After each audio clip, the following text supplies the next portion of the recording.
We're in the early stages of what I'd call a new China, where the Chinese authorities, in addition to trying to move the place west, are deliberately focused on the quality of the growth and not so much the quantity.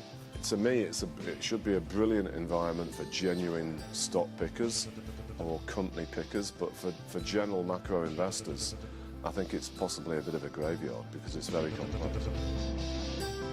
Mexico is arguably the biggest winner of the new China, and today major auto companies around the world are falling over themselves to go to Mexico to produce, and they are the fastest rising exporter of autos in the world.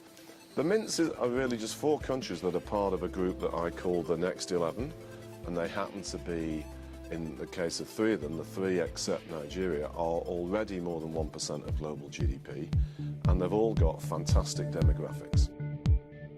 I know from the many people I've talked to, people think I am nuts to have even contemplated including a crazy place like Nigeria as part of it. But if you go and hang out in Lagos, particularly with some of the returnee business community, it's quite easy to get excited about some of the business opportunities.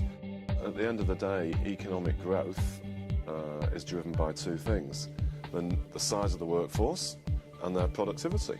And it's as simple and as difficult as that. And everything else, unless they're part of the productivity issue, sort of incidental.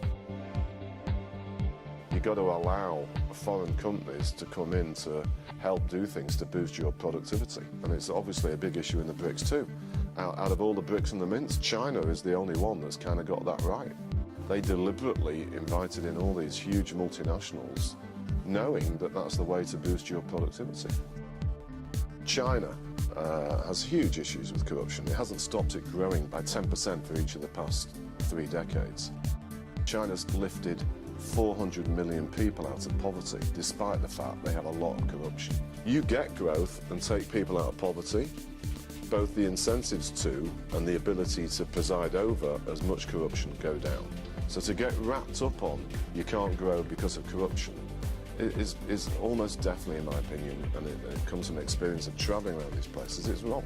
You can't sort of have some kind of almighty act of faith when you're dealing with very young countries that have only, in some cases, only been democracies for 20 plus years. You know, they can't be like you tomorrow, and you have to accept that that's the case.